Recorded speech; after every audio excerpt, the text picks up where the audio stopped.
This episode of Legacy Curious is brought to you by Legacy Protectors. Customize insurance strategies for business owners and families who aspire to create a lasting legacy.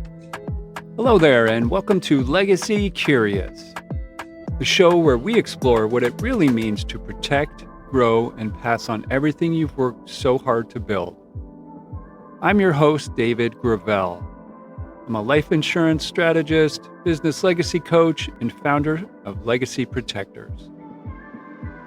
Each episode, I sit down with the bold thinkers, entrepreneurs, and everyday visionaries who are turning their values into lasting impact in business, in life, and across generations. Today's guest is Neidy Lozada.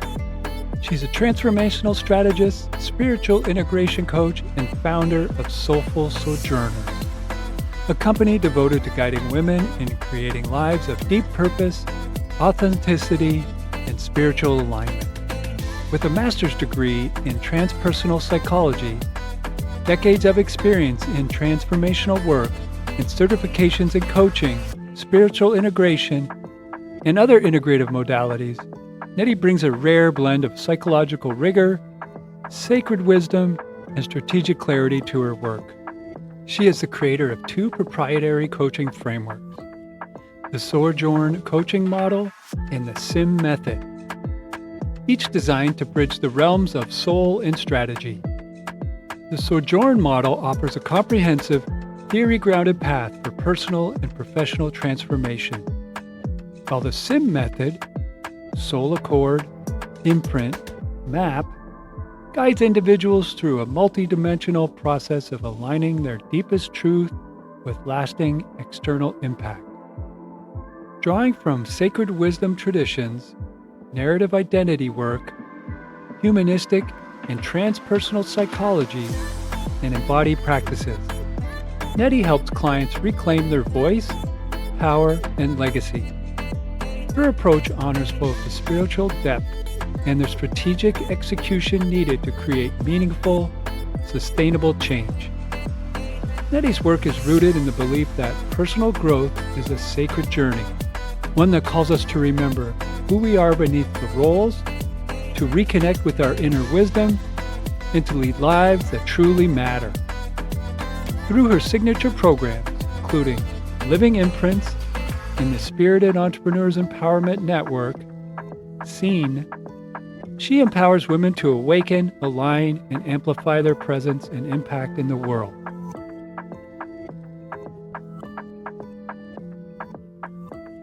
Well, hello, Neidy, and welcome to the show. Cheri and I are so glad you're here. Thank you for having me. Thank you both. Yeah, well, it's great for our audience to get to know you. Typically, we want to start just with, where you were born and what it was like being a young person. So why don't you start there and tell us about yourself? Yes. Wow. I was born in Puerto Rico, in rural Puerto Rico. I actually can tell you that nobody else is born in the town where I was born in anymore. They moved all of that out of there. So I was born, as I said, in Puerto Rico, and I grew up there. I was in Puerto Rico for about 41 years, and then I moved to California about 21 years ago. I can tell you also that I was immensely influenced by the people around me during that time. I grew up in a space where everybody, the village, really took care of all the kids or of everybody. There was always someone watching over us. Specifically for me, my maternal grandmother, who shaped who I am today, even as a grandmother without knowing it. I caught myself recently going like, oh, that's what she did. So to say that I am proud of being from there and being from that part of the world specifically would be an understatement for real. Grandmothers are so special. And I imagine that she was one that helped shape you to figure out one of the many pivotal moments in your life. Tell us a bit about that and that influence. She did it in such a quiet way. She was just there. That was the beauty of it. She didn't do anything huge. She was never big, aside from being this African-looking woman with that voice and that presence. Being Puerto Rican, we are part of all of that, African and Taino and Spaniard. So she looked very African in so many different ways, her features. But the most important part for me about her was that she never made more noise than she needed to make. She was always present. She was always listening. There was always food at the table. And she would make food for me. No other of the grandkids were around. That was me. And the other thing that she did beautifully was that she kept the family together through her presence. It was amazing. And she had jasmine all over her yard. So whenever I smell jasmine, I go like, yeah. Ours is just getting ready to bloom. Yeah. Imagine that. Yes. So I smell jasmine and I go like, here she is. Here she is. Here's grandma. I need her today. Yeah. And so what kind of interest did you have when you were growing up? Were you musical, or would you follow sports, or was it books? What were the things that, you chased? You know what? Books. I was never an athlete. I remember not in grade school, in middle school, whenever I went to serve in volleyball, the coach would say, guys, prepare to switch. We're there. Get ready. We're switching. But books have always been an important part of my life. Education as a whole has always been crucial. And I never knew why. I just knew that I was interested in learning. But now, where I am right now and where we are as a planet and as a country, I think that education is the most important asset that we might ever have. For sure. Being able to learn about the other, but also being able to argue intelligently our points and understand the other person's point of view. And we cannot do that without education. So I didn't even know that I was learning that as a child. I just was interested in books, in learning, and in having good grades and being a good child, present myself in that way. So what advice would you give your younger self if you could go back 20 years? Lighten up, kiddo. You're Lisa Simpson, right? You're probably pretty straight. Yeah. Yeah. But I would also tell that younger self, listen to the thoughts you're having over and over and over again, because that's your future self sending you in a direction that if you choose to go in that direction, you might do right by yourself or not. Because sometimes it is a warning, right? But for the most part, that's the main thing for me is remembering, how many times did I think about this? Here it is. Yes. Okay. And so tell us about some of the higher education that you pursued, and why that was important to you to focus on learning that, and then what you hope to accomplish with that. I came into higher education as a fully formed adult. I already had my kids. One thing that I didn't say in the beginning is that I have 3 kids, and they are not kids anymore. The youngest is going to be 40 next year. But I got married at age 16, and that was part of the culture in Puerto Rico at that time, right? So I got married at age 16, got my kids. My daughter was born when I was 18. And by the time I got to graduate school, I was already close to 40. So I had a complete life that I had lived. Sometimes I thought ahead of the game, ahead of the time when things should be happening, but also a little later for someone coming into graduate school, finishing the BA and going into graduate school. And what motivated that was precisely because I had this feeling, this intuition that I have something to say that is important. And at that time, it was more important than now, to tell you the truth. That little ego part was playing its part very, very clearly at that point. But it didn't take away from the fact that I felt that I had something important to say, and that from where I was standing, Puerto Rico, and also the education that I had gotten thus far, not many people were going to listen to what I had to say, which is a mistake, by the way. It's one of the things that I can look back and say, yeah, right. What you have to say comes from a different space. It comes from living your truth day to day. However, that was the truth for me at that time. And I loved that I was able to come into this space where my kids were grown. They were in college already. I was able to make the decision to come to California to complete this education. And then thinking that I was going back to Puerto Rico, what I didn't know was that my kids were going to be following me, two of them, and one of them was going to give me grandkids here. So, so here I am. That keeps you grounded.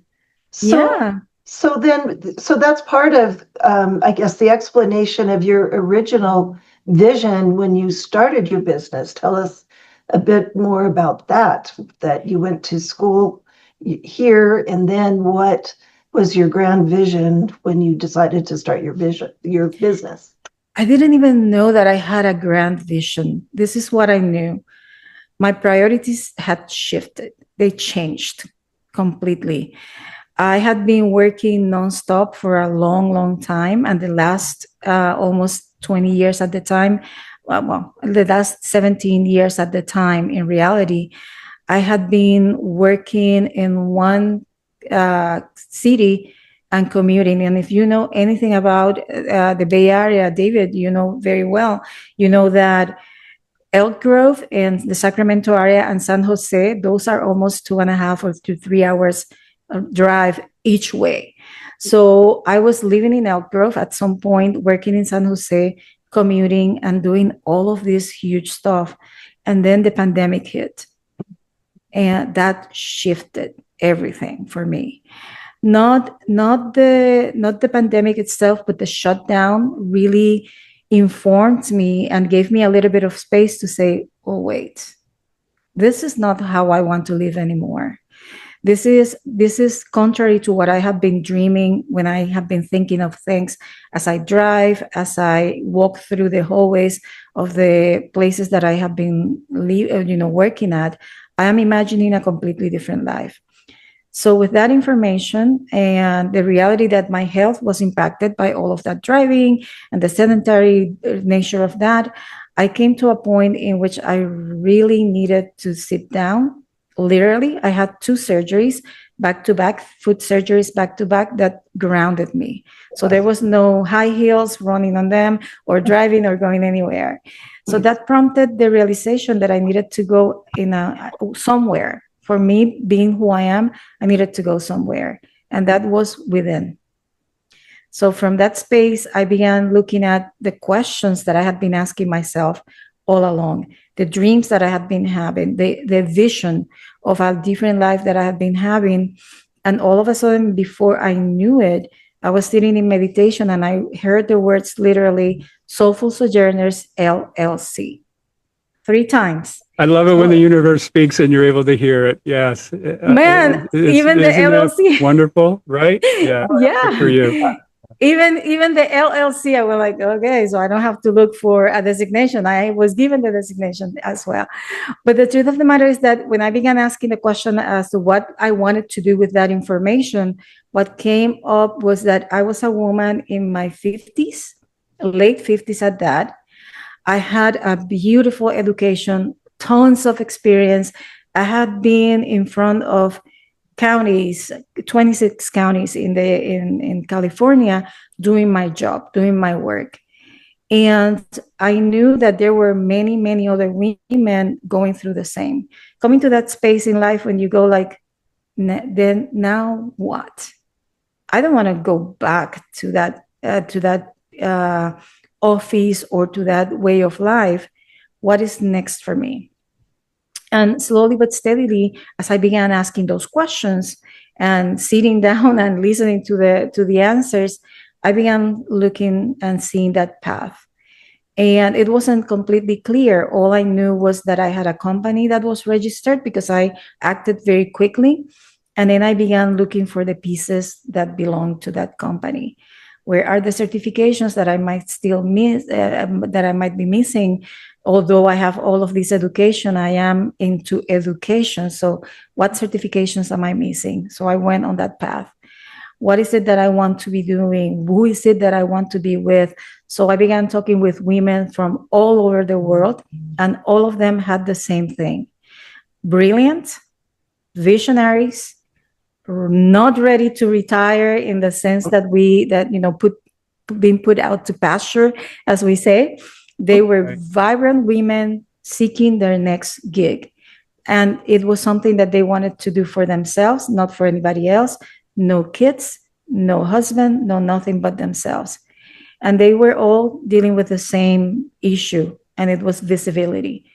So before I knew it, I was putting those pieces together. So Mastermind Alliance, that didn't have a name, didn't have anything. Only a few women who said yes to the call. They really said yes.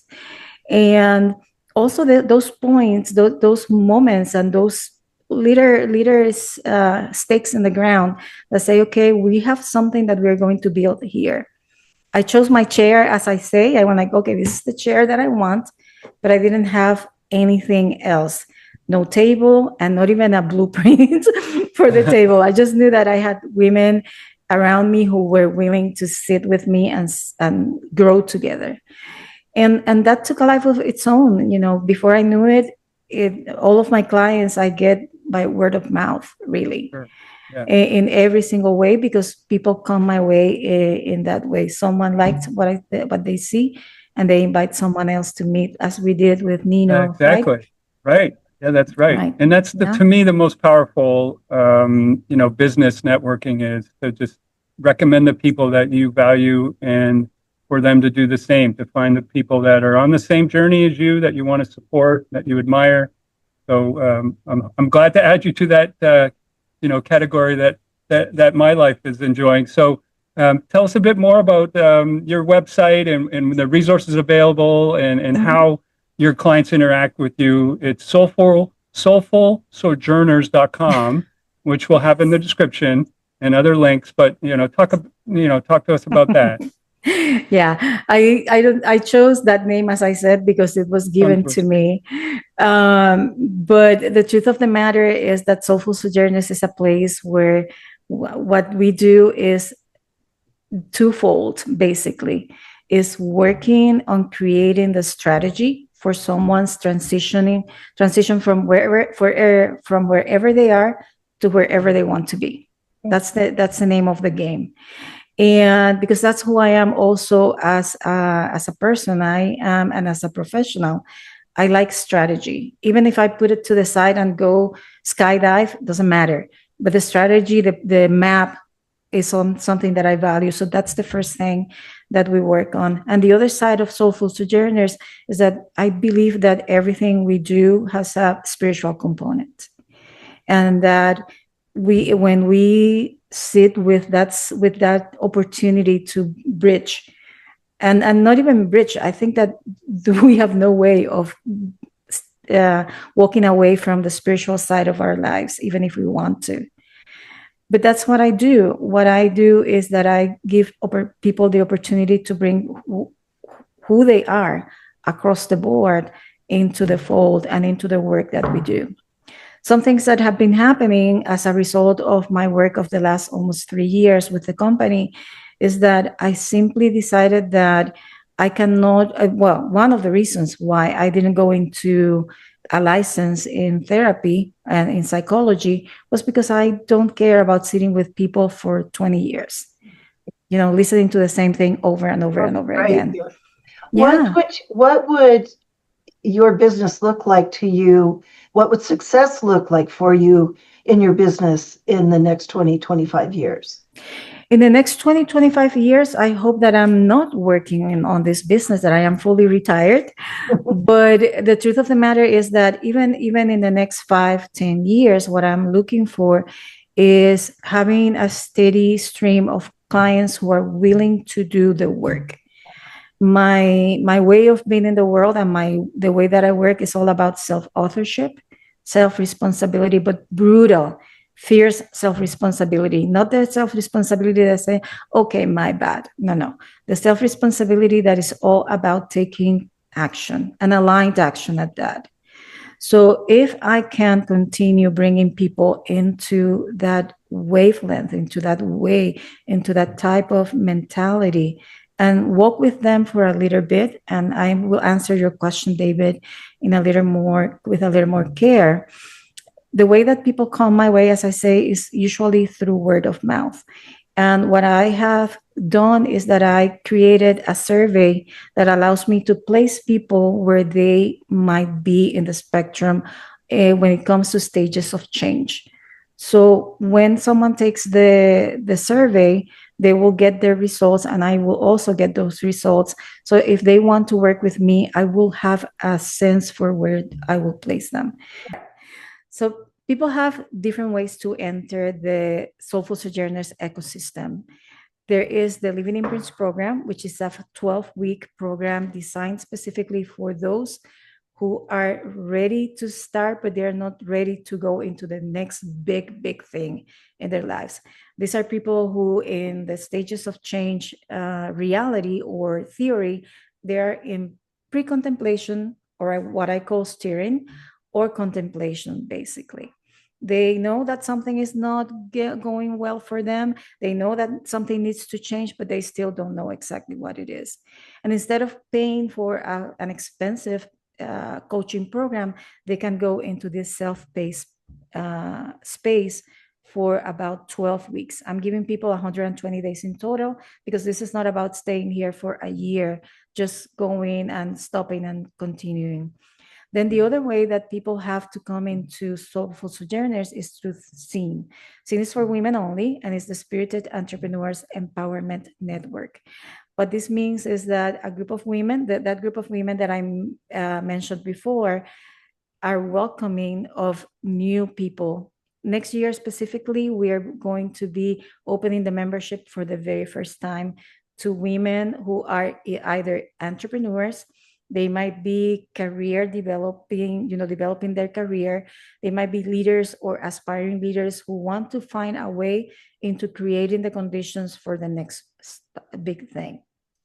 Also women, as I said before, who are coming to the end of their career as they knew it, but they still have a lot to offer. So this is my way of bringing people from where they are to a more stable space, so that then they can do the work and in the one-on-one environment, which is a 16-week program. Again, I am short in terms of the time that I give people to do their work, because we focus on very specific outcomes and very specific strategy to make sure that they at least leave the time with me with something tangible, an actual document that they can use to continue their work. You are You're on mute. Yeah. muted. We'll Yeah. edit that. Yep. Sorry. Tell me a little bit more about the Sojourn readiness diagnostic process. Yes. Thank you for asking that. So what I did was that I created a survey. It's a very specific survey, and it's based on 3 different things. My SOJOURN Coaching Model, which is something that I created as part of my training as a coach. And the SOJOURN Coaching Model deals with whatever is happening beneath the surface. It is, yes, there is a lot of mapping and objective setting and understanding obstacles and how to work with them, but it is the groundwork. And then the other part of that readiness is the SEEM method, which is what I was talking about a moment ago. Basically, it is SEEM stands for vision or strategy, or the soul accord, the vision statement, the imprint, the blueprint that we are going to be working with, which is the actual document where we put together the strategy, the map for the future, and then the actual map that goes into the space of bringing the projects to life, whatever that project might be. And then obviously stages of change. I am a fan of Maslow, and I am a fan of stages of change, and also of CBT. So there is a confluence of many different theories that I put together to be able to get the results of that questionnaire, which is live on my website, by the way. You just need to click and it will take you there. And when people get the results, it will give them an opportunity to see where they are in the spectrum. If they are in pre-contemplation or steering, that is how I call it. If they are in contemplation or recognition, which is what I call it, or if they are further down the road and they're ready for action and ready for maintenance or ready for bigger things than what they were thinking they were. The people who have taken the survey thus far, many of them, and the fact that they're taking the survey indicates that they have a level of readiness. They are between contemplation and engagement, which is the action space, is when people engage with them. And as I was saying earlier, what this gives me is an opportunity to help people enter the ecosystem in a place, or from a place where they are allowed and they are allowing themselves to understand what they're ready for. Very good. Are they ready? Say that again. I said very good. I was going to ask you, what family history or business history do you want documented for your family and heirs? For my family, the family history is the most important one. Business is business, and business is just a part of who I am. But the family history, that's important. Understanding where we're coming from, being so proud about understanding. My grandkids were born in the United States. They were born in California. Their mother is from California. She was born here. She's Caucasian. We are Puerto Rican, and we are a mix of so much more when we go to the genetic mix of the Puerto Rican. And understanding and getting my grandkids to understand the beauty of this mix that they are a part of. Everything that everybody brings to the surface, their mom and her heritage, my son and his heritage. This is the most amazing thing for me. I remember that once, I will tell you this without any hesitation, my grandson, he was born in 2011. So one day he might have been probably 5 or 6 years old, and he told me, "I'm an American." And I'm like, "Oh, sir." So much Hold more. on. Well, let me explain to you. We are all Americans. We Yes. are all on this side of the planet. We are all Americans. You might mean that you are an USA citizen. That's a difference. Yeah. There's a difference there. And I loved it because probably 6 months after we had that conversation, we were at TJ Maxx or something like that, Kohl's or whatever. And the cashier was Hispanic. So she asked about my heritage. And I'm like, "Oh, I'm Puerto Rican." And my grandson was standing by my side. He said, "I'm Puerto Rican too." And that for me was magnificent, because it's that claiming of everything that you are. So that's the most important part for me when I think about my legacy. It's not about the money, that's important, but it's also about understanding and being proud of where we're coming from, what we have overcome and what we have achieved, and who we are, the good, the bad, and the other. Right. So, that's kind of the foundation then that I think your family will take away from, being part of your family. So being a grandchild to you, or even a child to you, what are some other values or memories that you hope that they carry? Because you're telling your grandmother's story and the influences. What are some of the things you hope, just build on top of that your continued, grandkids and potentially their kids hear the stories about you? What do you hope those stories are told? I hope my grandson remembers that he would tell me, he would sit at my counter at my home, and he would ask for things from the kitchen, "Can I have this? Can I have the other thing?" or whatnot. And at some point he would say two things. First, "This is like a restaurant. I ask for whatever I want and you give it to me." And that was the connection with my grandmother, right? I found that out. I went like, holy smokes, look at who I Grandmothers became. are the best. Oh my Yeah, God. right. The second thing that he would say is that this is like a 5-star restaurant, which prompted a call to my son. You need to take this kid out more frequently. Come on, dude. So a couple of years back, I asked, is this still a 5-star restaurant? And he was like, maybe 3. Yeah. But 3 still good. Yeah, But so the food memories are always really strong in my mind for yeah. my family as well. That's right. Usually where it starts is the nourishment, and then just the presence as well. It sounds like just being in your presence brings joy. What are some of the values that you hope that they carry forward and live, one day when you're unable to remind them on how to behave or One of them is integrity, and I think that goes without saying, right? That's one that everybody should have. But also, I would love for my grandkids to be good stewards of the earth, to be protective of animals. That for me is very important. You heard my dog starting to bark a moment ago, and that's because we have 5 animals at this point. All of them are rescued. We have 4 dogs and a cat.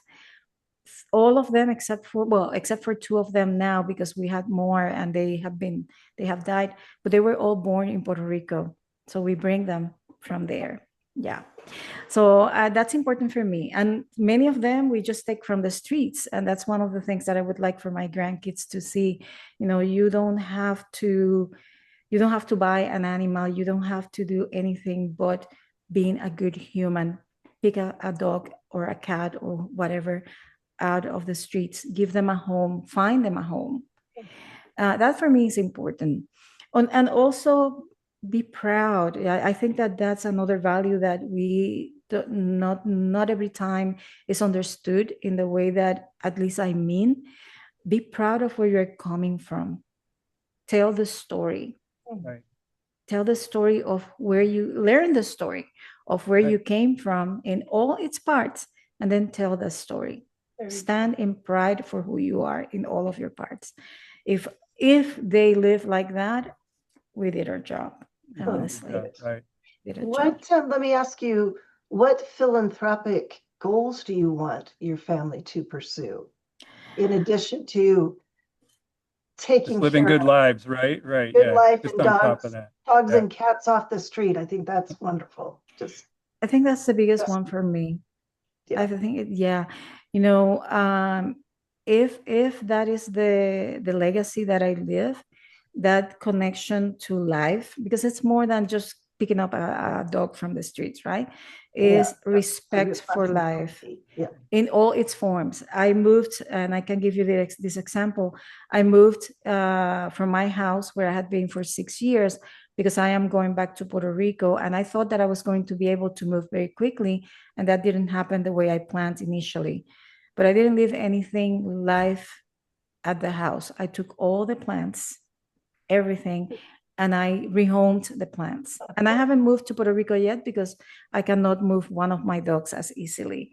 Airlines would not take her at this point, and I will not leave her behind. So if my grandkids have this and they turn this into a philanthropic effort, my gosh, again, my job is done. Yeah. Great. Fantastic. Well, thank you so much for joining us today, Neidy. We're going to remind everyone to visit not only your website, but to get involved either in one-on-one or group sessions that you have. The first step is just getting on the website, signing up for your newsletter, and maybe taking that quiz that we talked about, the readiness diagnostic, getting your free report, and just start or continue their journey with your help and with the people you work with. So thank you so much today for coming. And in the future, tell us what you might come back and talk about, in the future. Is there any big events that you want to share, or is there some direct tools that you might come back on a new episode and help us implement? So there are 2 things that are happening. As you know, we have the speaker series. Foreseen, one of the things that I wanted to do was create a place to amplify women's voices, and in this case, a man as well. Yes. He's welcoming me, the audience. Yeah, everyone listening and watching. He's invited me. My slot's in October, so stay tuned. I'll cross post and have an update on that. So thank you. Yes, so that's important for me. The third Monday of every month at 12:30 p.m. Pacific time, whatever that means at different points in the year, we meet and there is a presenter. There is someone who comes to us to chat about something that is important for the audience. In this case, it's your topic is, can you say it again? Yeah, You from told me the revenue to other- riches, the book that actually Cheri and her husband Peter are helping me edit and publish. From revenue to riches, the entrepreneurial guide to generational wealth, and it's why this platform's here is to support those goals for as many people as I can help. So thank you. Thank you. So everybody who comes into Percent, they have something very unique that they are trying to further, some message that they are trying to further. And I really want to continue being the person who creates that platform and that opportunity for everybody. The other thing that is coming up for me is as I said earlier, the membership for SEEN for women who are interested. The application process will start in October. So that's important for me to mention as well. And then Living Imprints, we have a community meeting every second Friday of the month at 11 a.m. Pacific. It's just 1 hour. Everything that I do is 1 hour because it's a matter of coming in, have a good conversation, and go out. And every time people leave with something, a freebie or something like that. Right. Yes. Good. Super. Yes. Well, thanks again for doing this. We'll look forward to all the follow-up we can post on here, and we wish you well in your move, and good luck as you pursue again the advancement of the work that you do. And thank you for doing it as well. Oh, thank you. Thank you for having me. Pleasure meeting you, Cheri. I hadn't met you before. Nice meeting you too. Thank you. Thank you to our listeners and audience for spending time with us today on Legacy Curious. I hope this conversation gave you some insight, encouragement, or just that little spark you needed to keep you moving forward in your own legacy journey. If you got value from today's episode, please take a second to subscribe, leave a review, and share it with someone else who's building something that matters. And if you're ready to take that next step, protecting your business, planning for retirement, or passing on your legacy with purpose, head to legacyprotectors.life to schedule a conversation. Until next time, I'm your host, David Gravelle, reminding you to stay curious, stay committed, and keep building something worth passing on.